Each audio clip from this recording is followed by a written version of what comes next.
Floyd Mayweather's finances have faced growing attention in recent months, with reports alleging multiple lawsuits, millions in outstanding debts, and claims that a former investment manager cheated him out of nearly $175 million.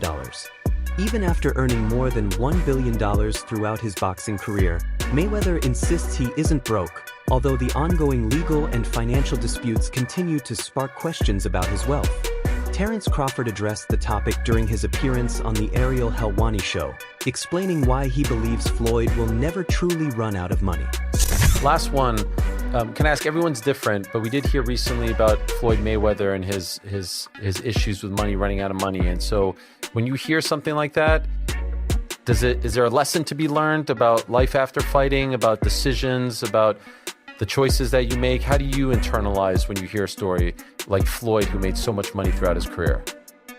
Well, it's sad when you hear about the people that's coming at him and people calling him broke, which Floyd ain't gonna never be broke. You may have $200 million and they call you broke because you ain't at the status that you once was yesterday, that you is today.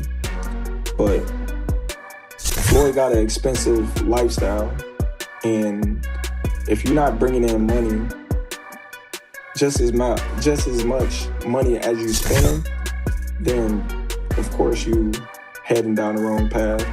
So it's definitely a lesson learned to these young up-and-coming athletes, and not just boxing, just athletes around the world, that tomorrow's not promised. So you need to make the right investments, make the right decisions with your money, because you can use it as a tool to make money, but at the same time, it can hinder you and you can burn yourself at the end of the day thinking that you're going to get another check tomorrow. So you got to plan for the future. And some people don't do. Henry Cejudo strongly criticized Herb Dean over his recent officiating. While he didn't have a major issue with Herb's handling of the illegal shots to the back of the head, Cejudo blasted the decision not to deduct a point from Shara Bullet for repeatedly pulling Michel Pereira's hair, calling it completely unacceptable. You know what I'm saying? Sometimes when somebody call him out, tell him. Like, you know what I'm saying? I feel like if Herb Dean is the standard of officiating at the highest level, then that is some shit, bro. And something has to be done right. There's a suspension. No, it's true, Kamaru. It's true, bro. I can see the Pereira a little bit. There was about 2-3 fouls. All right, man, you're moving, blah, blah, blah. But now hair grabbing when the hand is coming in, there's hair being pulled, and you cannot, that's an accident. This is an accident, Kamaru. That is absolutely bullshit. I'm going to tell you why. It's because these fighters, us as fighters, we lose half of our damn pay when we lose. If that deduction was to happen, which it was 2 hair pulls and a eye gouged in round 3, that should have been 2 points. You know what that does?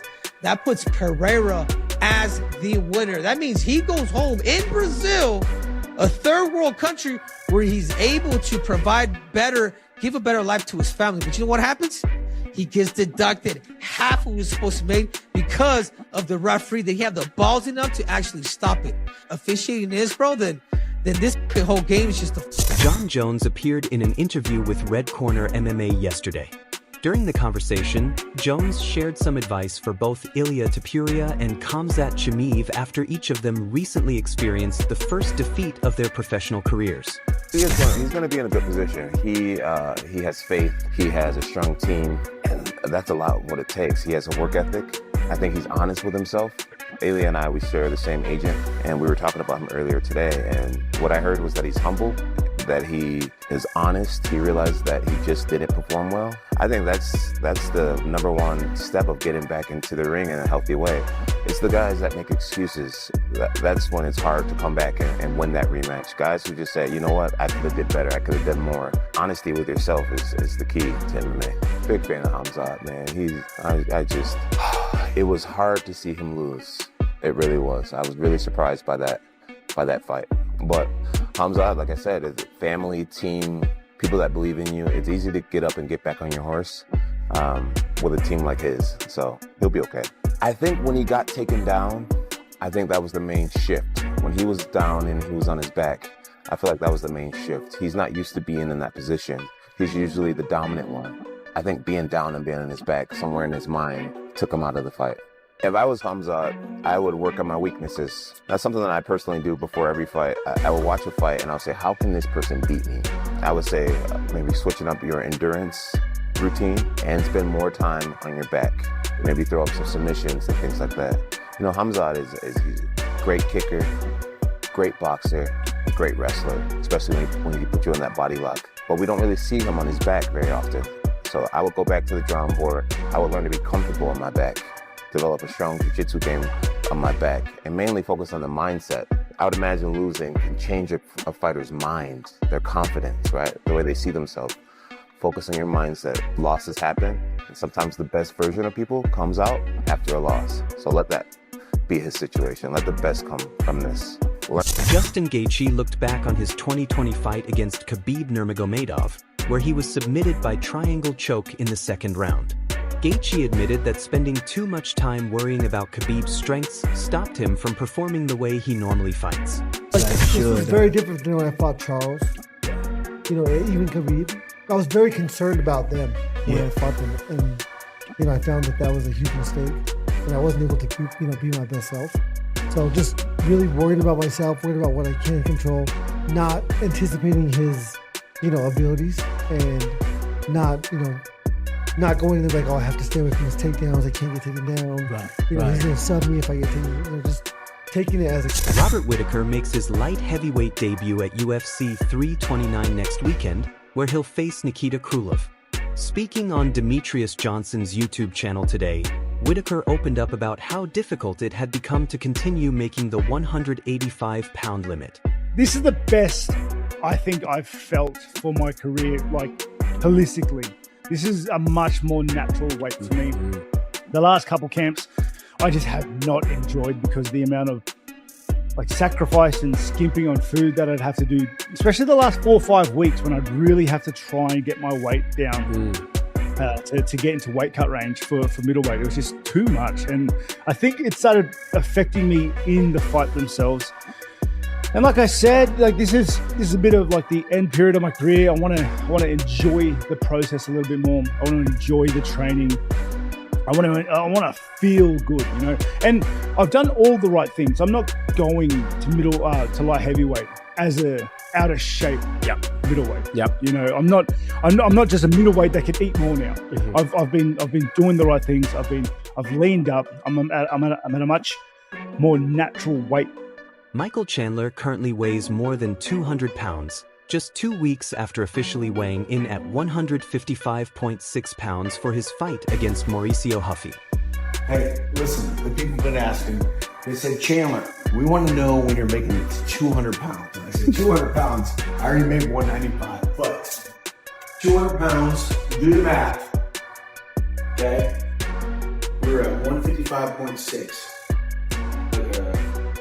2 weeks ago. Zoom in on that. Oh! 200.3. Kids are sleeping. Kids are sleeping. Mario Bautista says he's determined to finish Corey Sandhagen and leave nothing in the hands of the judges. The two are scheduled to meet at UFC 329 next weekend. I'm going to be hunting that finish, I think it's obvious where he's not really the best, which is on the mat. So I'm going to be looking for the finish, pushing it hard. We got 3 rounds, so I'm going to have to get on the gas right away. I can't let him just get away with, a decision and running around and everything. So, but man, I think it's going to be an exciting fight. And like I said, I'm going to be hunting for that finish. Kamaru Usman revealed that he had been pursuing a fight with Islam Makhachev for quite some time, but believes the negotiations involving Islam and Ilia Topuria delayed those plans. Usman ultimately accepted a fight with Dricus du Plessis, believing it moves him one step closer to another title opportunity. Usman versus Dricus is set to take place on July 18th. We all know which fight that I wanted. I wanted that fight. And so I think there was just a lot of back and forth stuff being done. And now we kind of hear all the stories of potentially they were trying to make Ilia versus Islam and all of these things. And I wanted the Islam fight. So all of these things behind the scenes kind of dragged it on and dragged it on and dragged it on. And then DDP was mentioned, not really offered, but mentioned, which I believe we talked about it earlier on the show a while back. And where I said, yeah, if that's, I just need something that gets me to the title. I just want that. If you're not going to give me the title, then give me something that gets me to the title. Daniel Cormier believes Jon Jones choosing not to fight Tom Aspinall leaves a negative mark, regardless of everything Jones has already accomplished throughout his legendary career. As the guy who fought Jon Jones with a 10-year age gap, how do you think him not fighting Tom Aspinall reflects on his legacy? Well, I said it. I was like, well, it was okay when you were beating all of us. Right? He's like 26 years old. I think the first time I fought Jones, I was 36 years old. Yeah. Right? It was like I didn't start till late. It just shows you, right? Like a lot of people, and I don't want to say that he beat me because I was older. He was good, man. He was very good. I've been in the octagon with that dude for 40-something minutes. He was very good. And I don't know if he would have beaten me before. He probably would have. I don't know. But I think that being that young and that fresh, I remember being 26. I was on the Olympic team. And I was wrestling for an Olympic medal. Right? So there's a little bit of a difference. But I think that he should have fought. But he doesn't have to. Right? He's done everything. So I think it's bad. It was fine when you were the young guy. Let's see you handle being the older guy. But I just don't know that he would do that. I just don't know if he has enough, it's like self-confidence to be up against it and question, can I beat this dude? I bet after he watched Cyril fight, Tommy was probably like, I should have fought him. Right? But can't question it. The UFC has officially announced the main event for UFC Shanghai, scheduled for August 29th, with Umar Nurmagomedov taking on Song Yadong in the headline bout.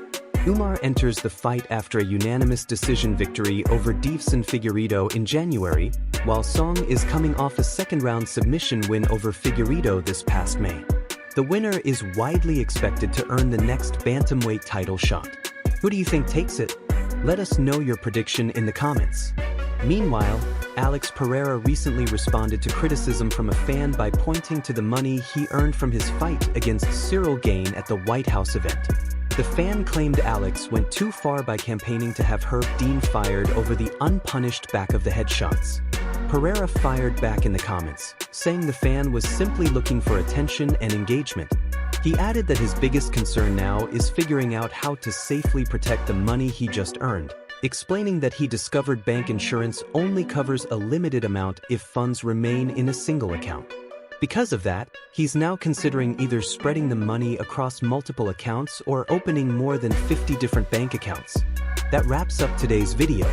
If you enjoyed it, be sure to leave a like, subscribe to the channel, and turn on notifications so you never miss an upload.